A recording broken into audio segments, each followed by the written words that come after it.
ఇలా ఓ పెద్ద పోయిలాగా ఇప్పుడు ఇలా పని కట్టుకొని కూర్చుంది. ఏంది రేపే మంత్రివర్గ విస్తరణ.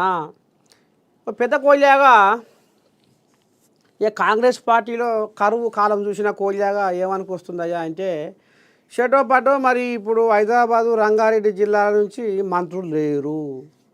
ముందుగాల గాళ్ళ మీద నజరు పెట్టుర్రి, గాళ్ళకు మంత్రి పదవి వచ్చేటట్టుగా చూడుర్రి అని ఒక ఉత్తరం కూడా పైకి రాసిండట. ఎవరయ్యా ఆయనే అంటే జానారెడ్డి.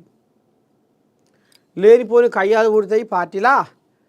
ఇప్పటికే కాంగ్రెస్ పార్టీలో కచ్చపెచ్చ వ్యవహారం అనేది మరి ఆడాడ గుసగుస బయటికి పోతుంది. వద్దు, ఈ తీట పంచాయతీలు వద్దు.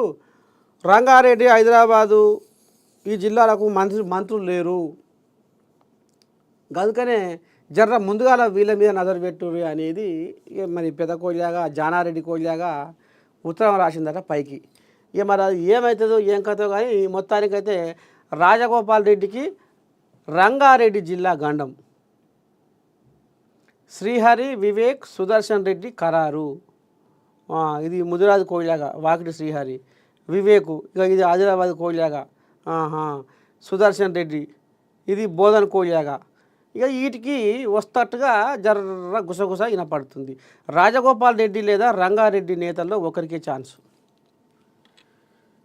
ఇప్పటికే రెడ్ల రాజ్యం రెడ్లకే ఉన్నాయి పదవులు అంటే అదొక బదనం. మళ్ళా పోతే కోమటిరెడ్డి ఇంట్లో రెండా పదవులు, కథ బాగానే ఉంది. ఎవరు రెండు పదవులు ఎట్లా ఇస్తాం ఒక్క ఇంట్లో అనేది ఇప్పుడు అది కొంత గుసగుస. ఇక మరి పలువురి శాఖల్లో కూడా మార్పులు చేర్పులు కూడా జరగబోతున్నాయట. ఒక్కొక్కరి దగ్గర 2-3 శాఖలు ఉన్నాయి. ఒక్కొక్కరి దగ్గర 2-3 శాఖలు ఉన్నాయి కాబట్టి అందులో ఏ శాఖ ఉంచాలి, ఏ శాఖ గుంజాలి, మళ్ళీ అది ఎవరికి ఇవ్వాలి, ఈ శాఖలలో కూడా మార్పు జరుగుతుందట. మొత్తానికి ఇక జానారెడ్డి మరి ఉత్తరం పైకి రాసిండు కాబట్టి ఇక మరి ఉత్తరంలో అసలు ఏంది ఏం కథ, ఎవరికి రాబోతున్నాయి మంత్రి పదవులు అనేది కూడా మరి జరంతా కోమటిరెడ్డి రాజగోపాల్ రెడ్డికి ఏమో రేవంతమయ్య మాట ఇచ్చే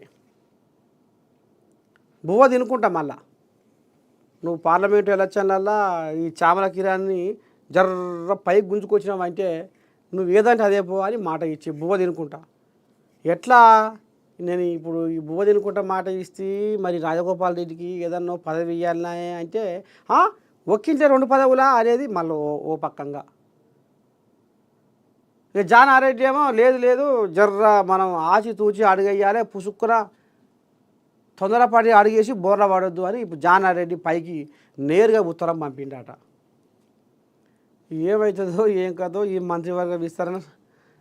ఇక ఇది రేపు మాపు అని పాపం వీళ్ళకు నిద్ర పడతలేదు, ఈ కోయిలాగలకు నిద్ర వస్తలేదు. ఇంకెట్లేద్దో ఏం కథో.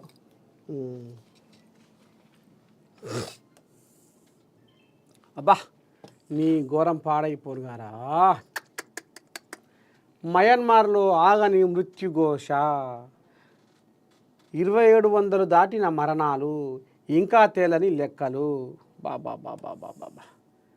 ఏం చెప్పాలను ఎట్లా చెప్పాలను రాను మరి కలియుగం ఉంటుందా కథమైపోతుందా? పోదట్టే ఉంది. మయన్మార్ భూకంప మృతుల సంఖ్య అంతకంతకు పెరుగుతుంది. భూకంపం సంభవించిన ప్రాంతంలో రెస్క్యూ ఆపరేషన్ ముమ్మరంగా సాగుతుంది. శిథిలాలను తొలగించిన కొద్దీ మృతదేహాలు బయటపడుతున్నాయి. ఇప్పటి వరకు 2719 మంది మృతదేహాలను వెలికితీశారు. స్థానిక మీడియా తాజాగా ఈ విషయాన్ని వెల్లడించింది.